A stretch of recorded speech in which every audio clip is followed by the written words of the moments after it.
Direction la sortie. On rejoint l'avenue d'Arcel.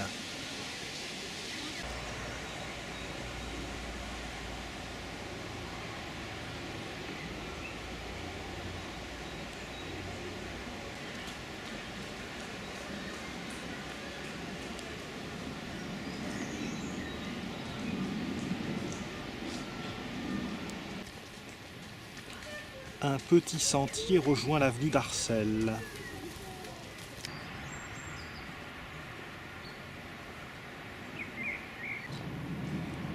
Un pont surmonte l'avenue du Général San Martín. On y surplombe la porte Secrétan que nous avions empruntée lors de la traversée numéro 2.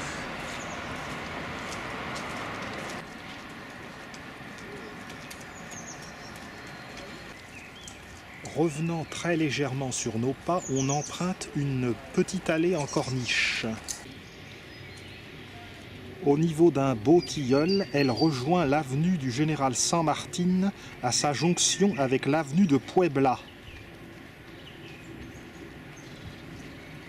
San Martín.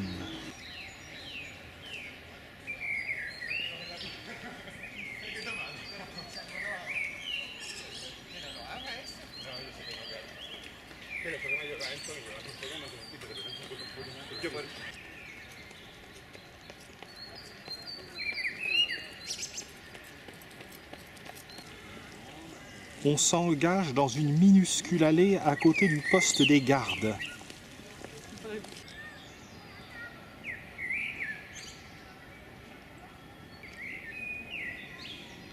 On parvient à un tertre.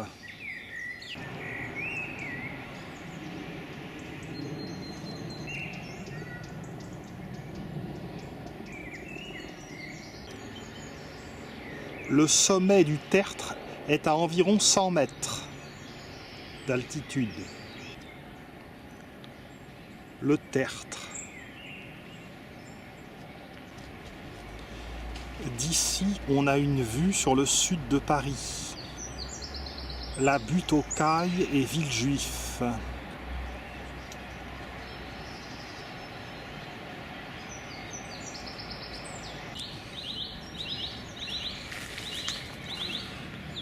On redescend.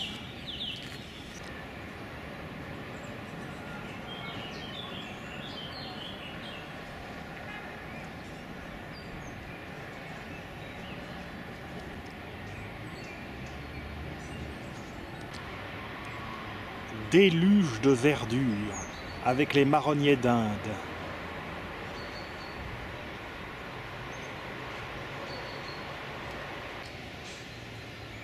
On décroche à gauche par un escalier qui précisément passe entre les marronniers.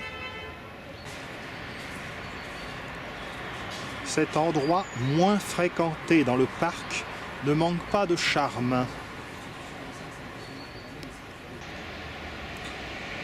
On rejoint l'avenue d'Arcel et l'avenue Jacques de Ligné.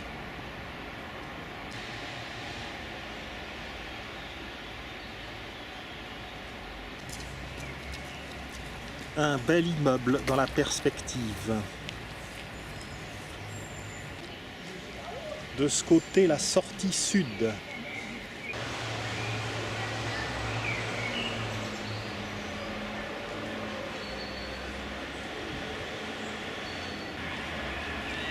Nous sommes face à l'avenue Simon Bolivar.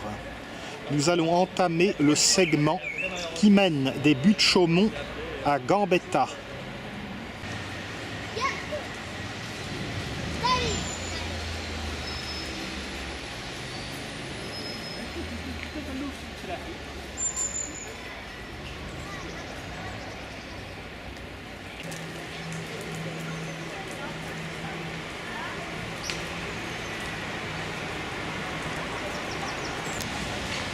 Cette section de 4 km 400 reste dans le 19e arrondissement de Paris. Nous allons traverser des rues villageoises, campagnardes, de Belleville, Ménilmontant. Nous avons traversé l'avenue Simon-Bolivar et nous allons tourner sur la droite. La rue Simon-Bolivar a été percée en 1862.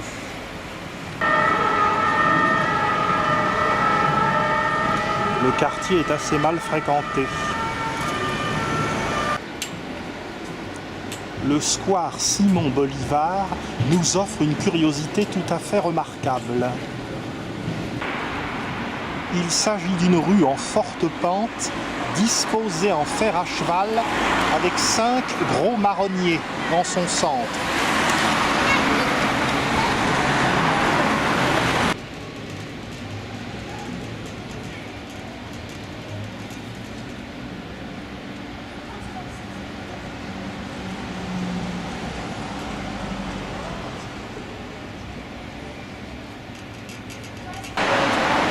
Les immeubles datent de la fin du XIXe siècle, de la Troisième République. On descend à droite l'escalier de la rue de l'Équerre, ancienne rue de l'Est ou de l'Est.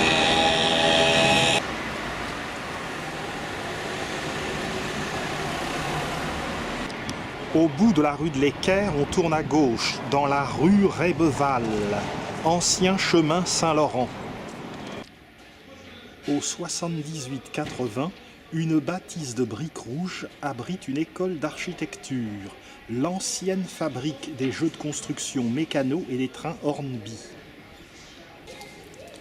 On rejoint la rue de l'Équerre et on atteint la rue de Belleville. Cette rue de Belleville, en pente, est très antique et populaire.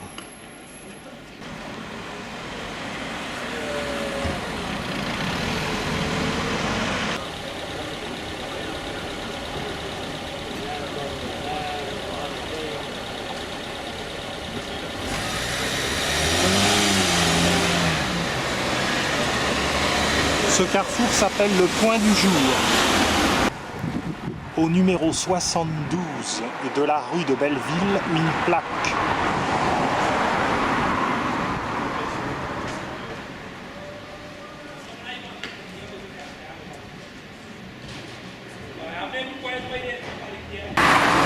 L'existence de 3 degrés entre la base des immeubles et le trottoir montre qu'autrefois on avait déjà cherché à raboter la pente naturelle. Le quartier est très populaire, nous ne sommes pas dans le 16e. On s'engage dans le 20e arrondissement à gauche par la rue Jouy-Rouve, une rue pavée de Paris.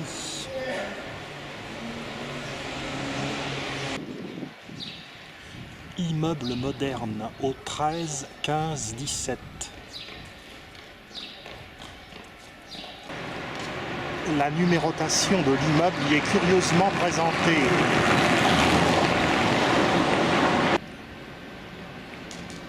Nous avançons vers le parc de Belleville.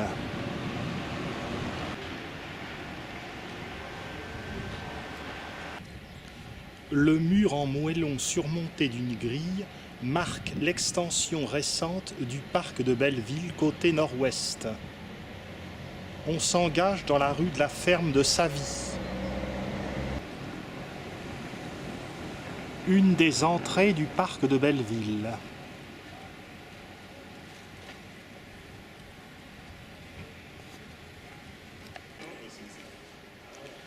On arrive à une autre entrée du parc de Belleville.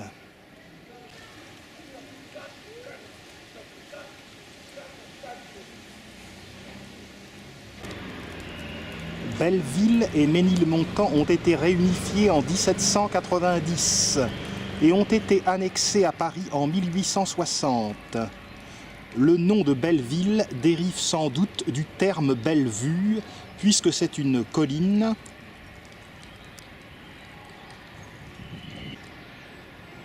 Jadis, on cultivait la vigne sur ces pentes et il était produit un méchant petit vin que l'on appelait le guinguet et qui alimentait les guinguettes. Par le passage de Pékin, nous avons rejoint la rue Julien-Lacroix et nous nous trouvons à présent devant l'entrée du nouveau parc de Belleville.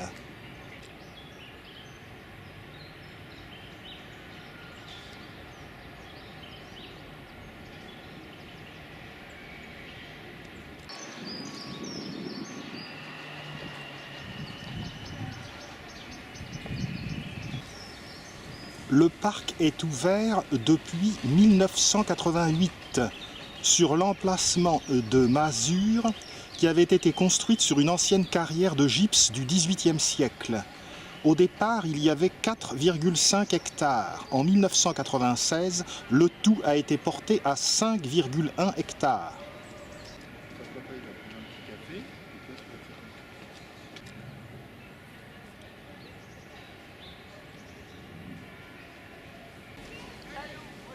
Une bambouseraie. Au sommet. Ici a été installée une cascade, enfin en principe, parce qu'elle est sèche en ce moment, d'une centaine de mètres. Au sommet, il y avait des anémomètres, il n'en reste plus qu'un. Belle vue sur la tour Maine-Montparnasse. Et l'on aperçoit le centre Beaubourg. On aperçoit à droite la tour Saint-Jacques-la-Boucherie, la flèche de Notre-Dame et derrière Saint-Sulpice, rive gauche. Nous nous trouvons face à la maison de l'Air, qui est surmontée par le belvédère final.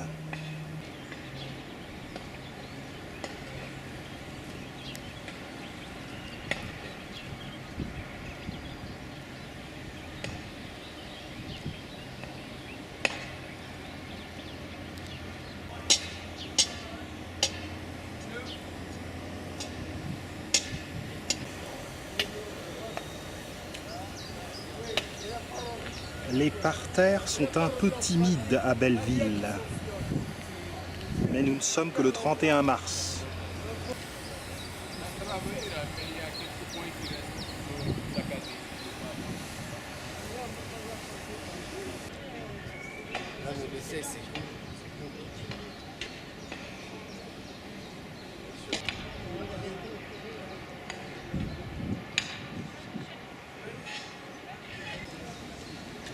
La maison de l'Air paraît un peu miteuse.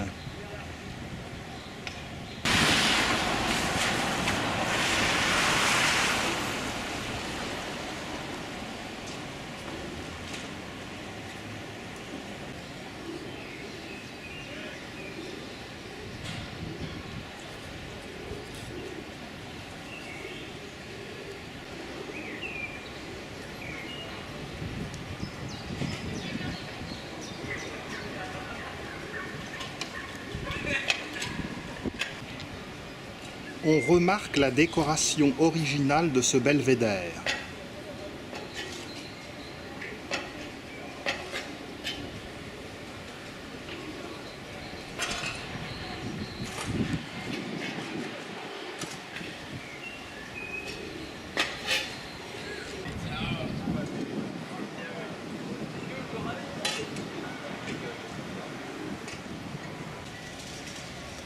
De ce côté, on aperçoit le mont Valérien, le dôme des Invalides et l'église Saint-Maur. Voici un monument qui tient bon depuis 1889. La cathédrale Notre-Dame de Paris. La tour Maine-Montparnasse. Église Saint-Ambroise. La tour de l'université de Paris-Jussieu. Le dôme du Panthéon. Tous les monuments sont indiqués sur cette planche.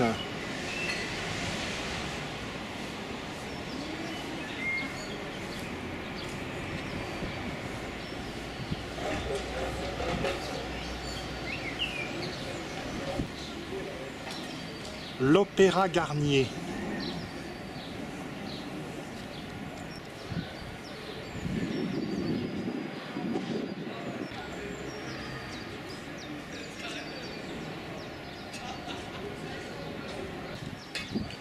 Il doit pleuvoir à la Tour Eiffel, c'est mauvais signe.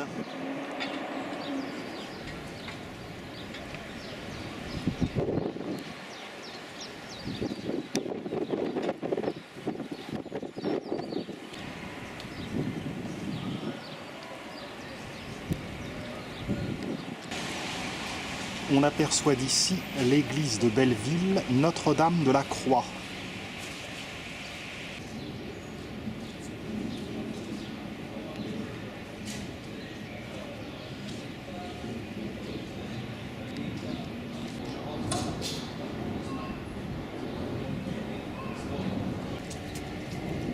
On quitte le belvédère.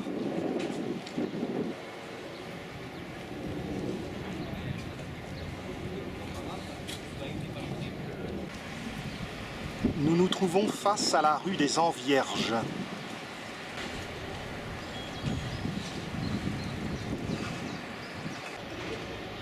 À cet endroit du parc de Belleville, de la vigne a été plantée.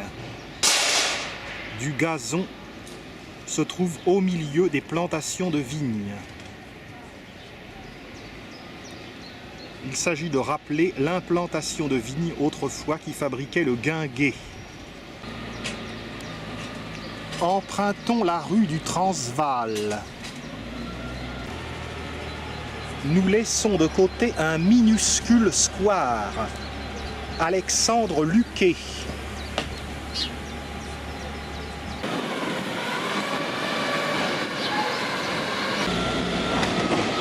La rue du Transvaal est en pente descendante. Maison intéressante au numéro 5.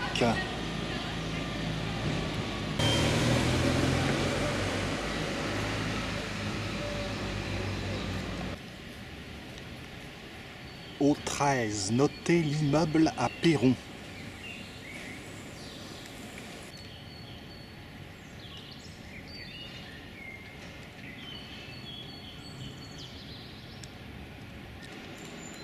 La Villa Castel, au numéro 18, abrite un ensemble de maisons basses. Certaines scènes du film Jules et Jim ont été tournées ici.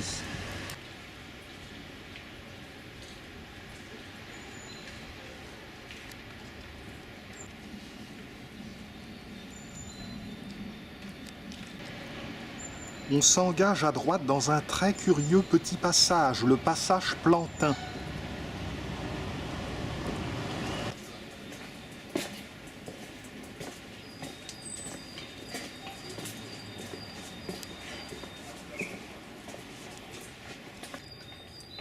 Le passage Plantin est bordé de charmantes maisonnettes. À la fin du passage Plantin, un escalier débouche dans la rue des Couronnes.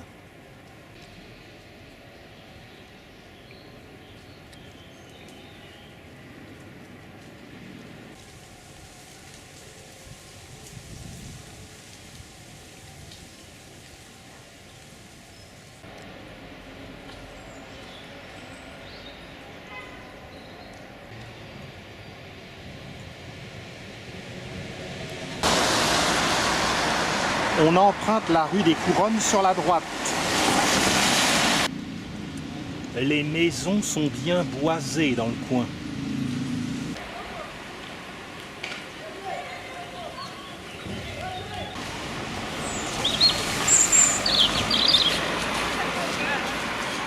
On atteint le tracé de l'ancien chemin de fer de Ceinture.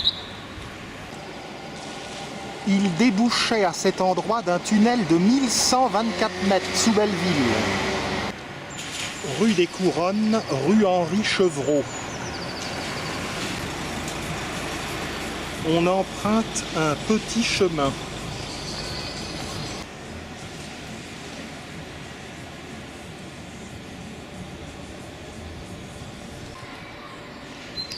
Il s'agit du passage Notre-Dame de la Croix.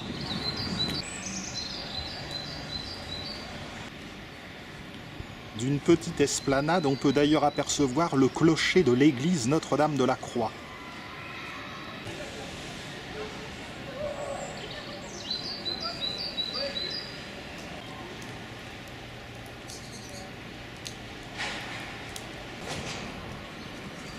L'itinéraire est un peu biscornu à cet endroit. Corette du Japon. Euphorbe. Photinia.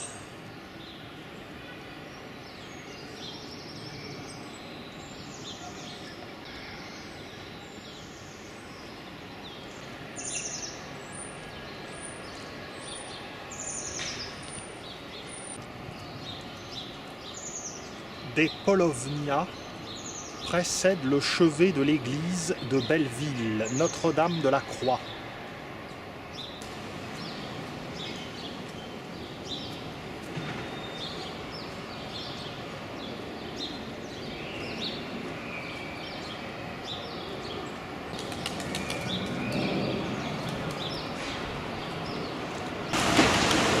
L'église, construite en 1869, est la troisième plus longue de Paris, 97 mètres de long, et le clocher culmine à 78 mètres.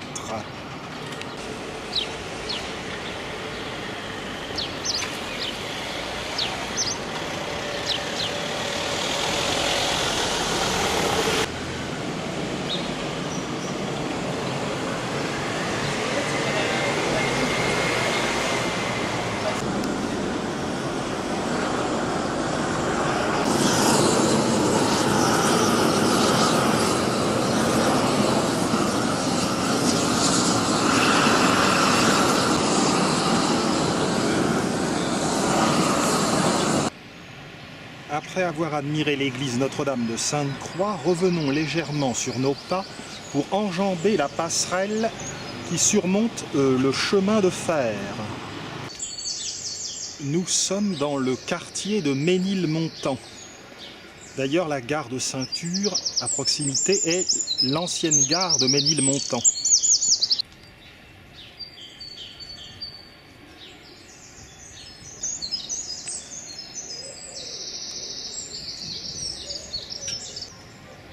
La gare de Ménilmontant se trouvait à cet emplacement, le tunnel.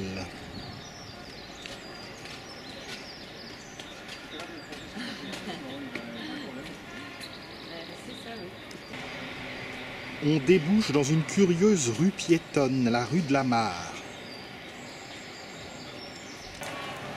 On l'appelait ruelle des Nonnains en 1612. Puis chemin de Ménilmontant en 1812. Elle correspondait au lit d'une petite rivière alimentée par une mare qui se trouve à l'emplacement de l'église Saint-Jean-Baptiste de Belleville.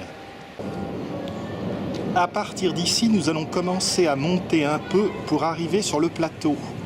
Nous allons voir des aspects typiques du Ménilmontant d'autrefois.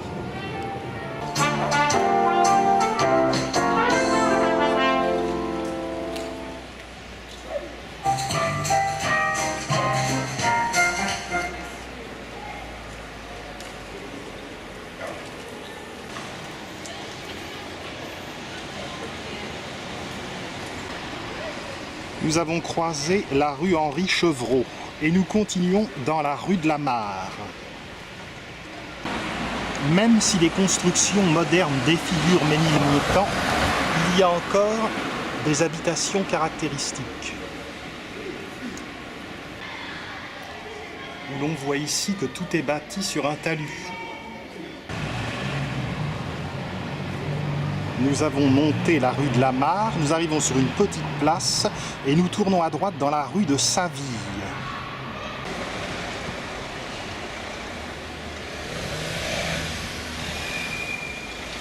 Elle est en pente plus accentuée.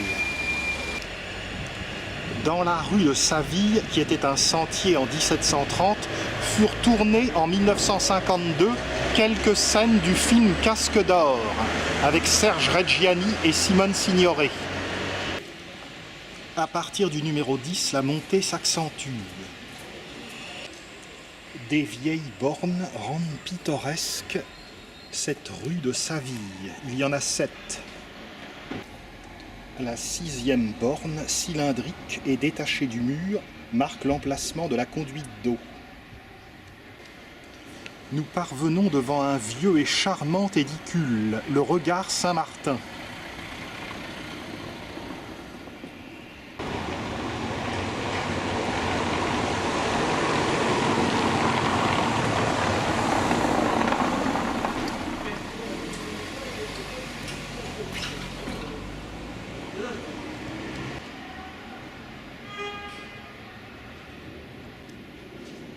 Le Regard Saint-Martin est couvert d'un curieux toit de pierre plate. On s'engage dans la rue des Cascades. En 1812, on l'appelait Sente des Musardes. Son nom de 1867 est dû au captage de sources dans le voisinage du Regard Saint-Martin. La rue des Cascades est moderne et sans âme. Après le numéro 43, belle vue sur un petit jardinet qui comporte un petit édicule, le Regard de la Roquette.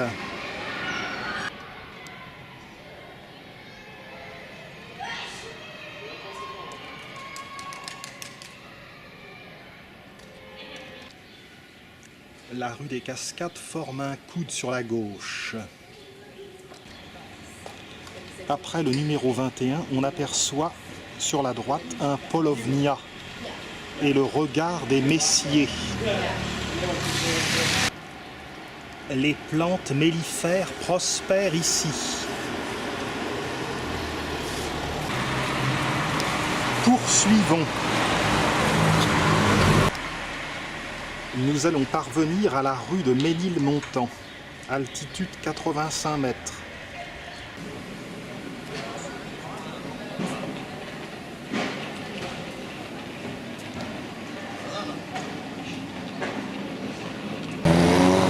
Autrefois, la rue de Ménilmontant conduisait à un château, Ménilmontant.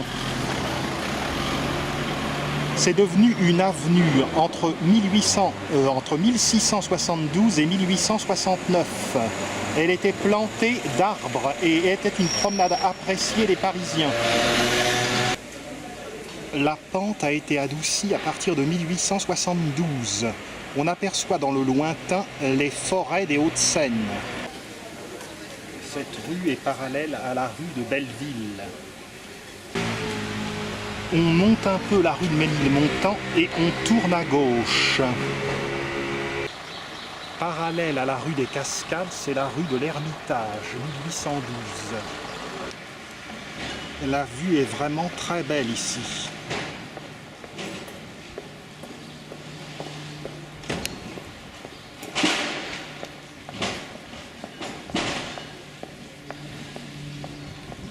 On voit encore Beaubourg.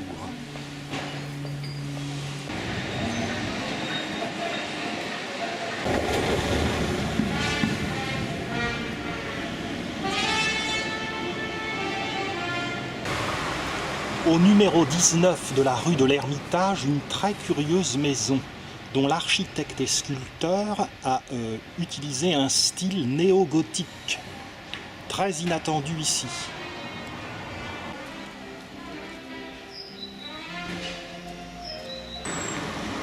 Peu après, sur la droite, on peut apercevoir la très jolie impasse Louis Robert, avec ses pavés. On emprunte aussitôt à droite la villa de l'Ermitage, avec ses maisonnettes.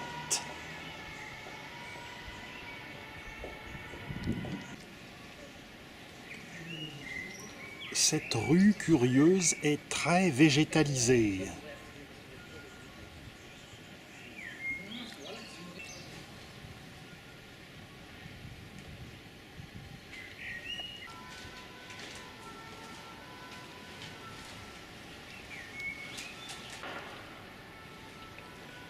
La création est partout à Paris.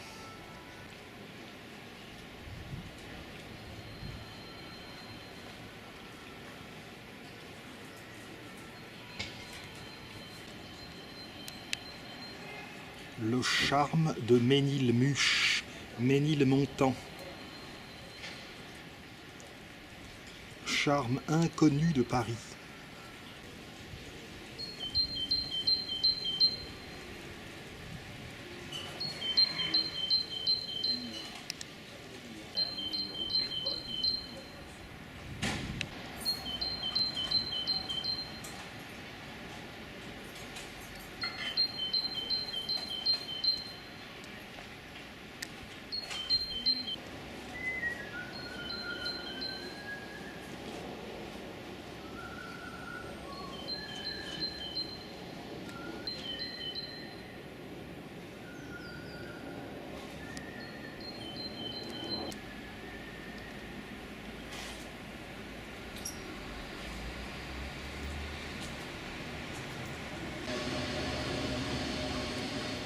Belle vue sur la villa de l'Ermitage. On passe au pied d'un beau cerisier.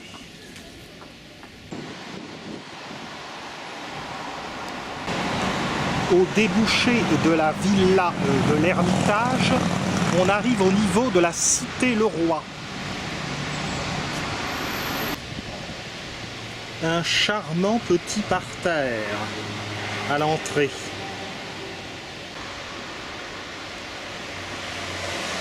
La cité Leroy est très pittoresque. Les habitants de ces endroits ont la main verte.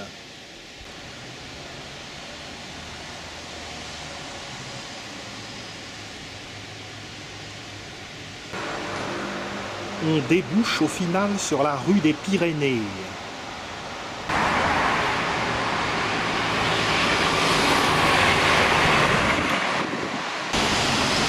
Entièrement contenue dans le 20e arrondissement de Paris, la rue des Pyrénées, 3515 mètres, est la seconde plus longue rue de Paris, après la rue de Vaugirard, rive gauche.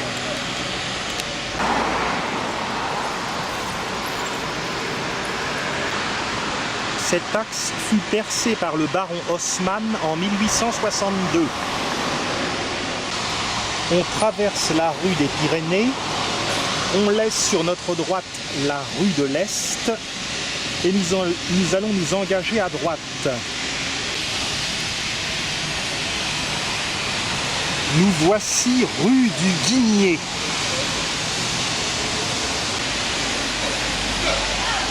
La rue du Guigné se détache de la place du Guigné. Un guigné, c'est une variété de cerisier. La rue existait déjà en 1812.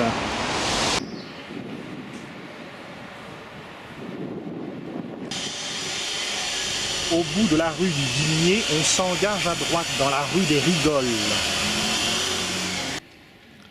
Mélange de l'ancien et du moderne.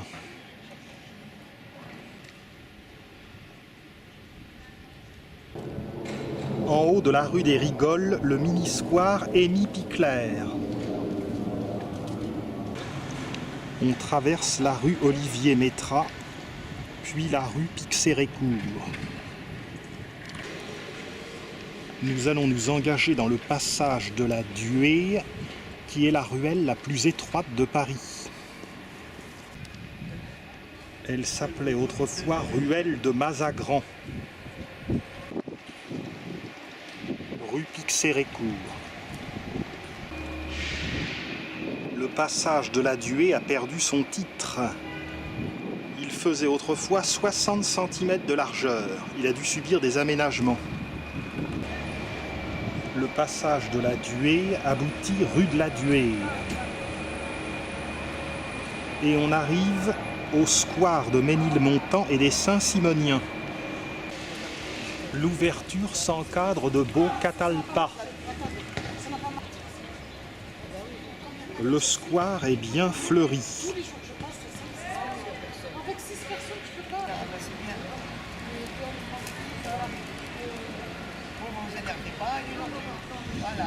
À cet endroit, nous sommes à 115 mètres d'altitude dans Paris.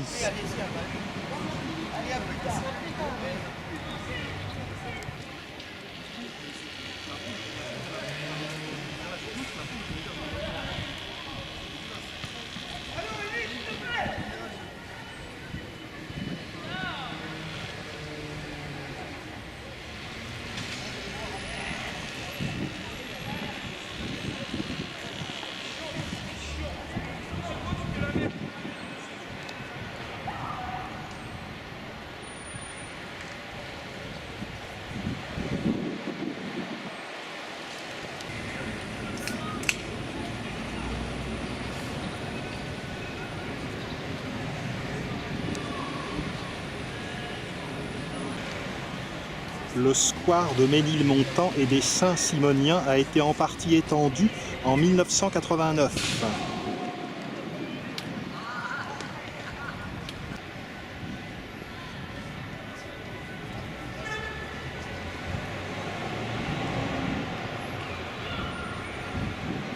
On sort du jardin par la fin de la rue Pixérécourt.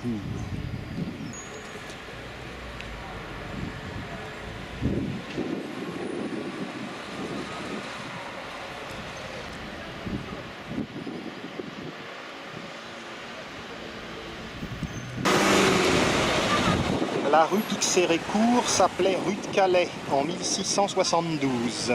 Elle a passablement changé depuis.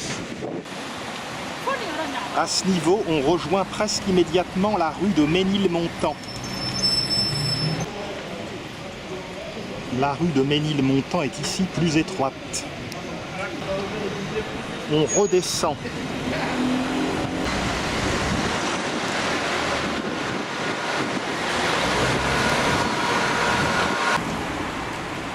On arrive au carrefour avec la rue des Pyrénées. On continue à descendre la rue de Ménilmontant. Sur la gauche, une folie construite en 1773 par Carré de Baudouin. Pénétrons dans le jardin de Carré de Baudouin.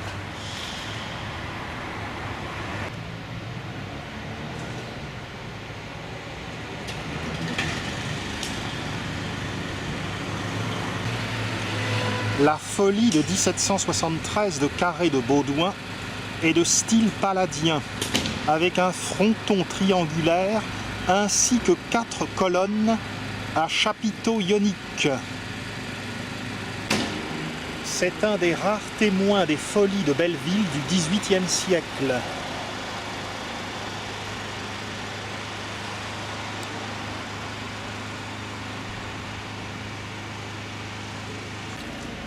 On reprend la descente de la rue de Ménilmontant.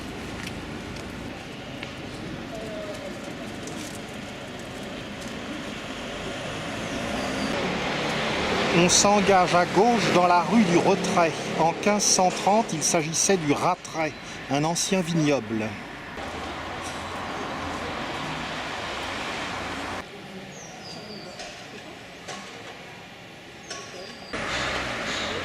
On longe une école communale qui porte un beau blason de la ville de Paris, Fluctuat nec mergitur.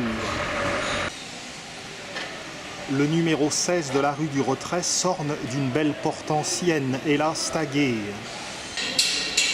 On passe devant une assez pittoresque rue en pente, la rue Laurence-Savard.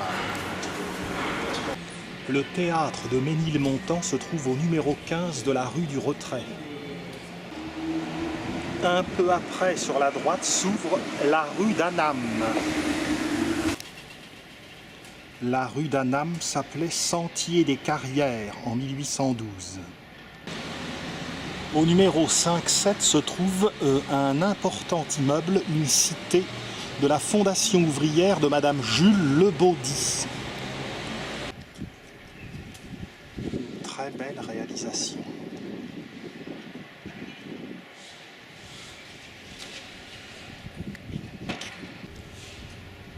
Cette importante cité date de 1913.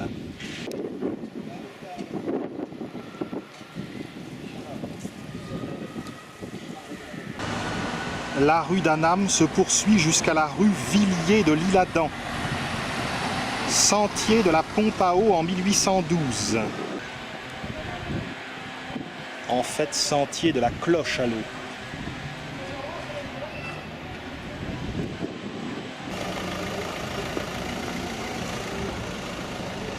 On arrive au niveau du stade du docteur Jacques-Joseph Grancher. Rue Villiers de l'Isle-Adam, écrivain.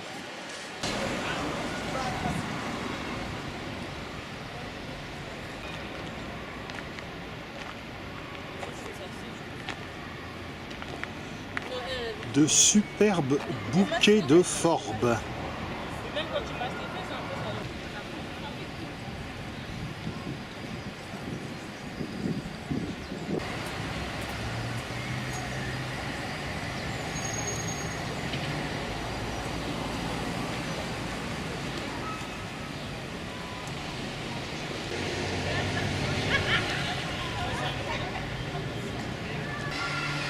Tout ceci fait très parisien.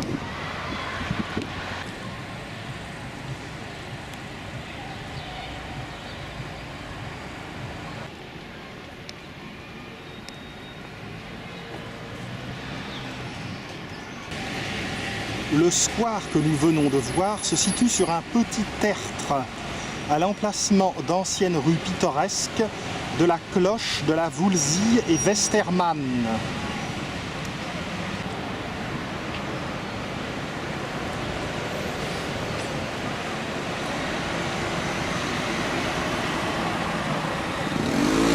La rue Gagné-Guy, qui se trouve en face du square, présente un dos d'âne étonnant. La rue Gagné-Guy se situe à côté de la rue Robineau, qui elle aussi comporte un dos d'âne. Nous sommes parvenus sur la place Martin-Nadeau.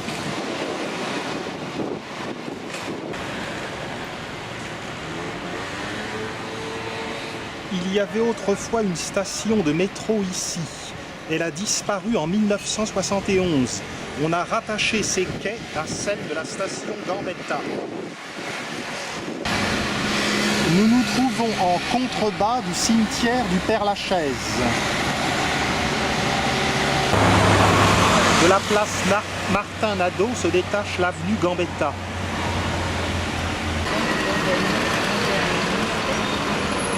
Bouche de métro de style nouille.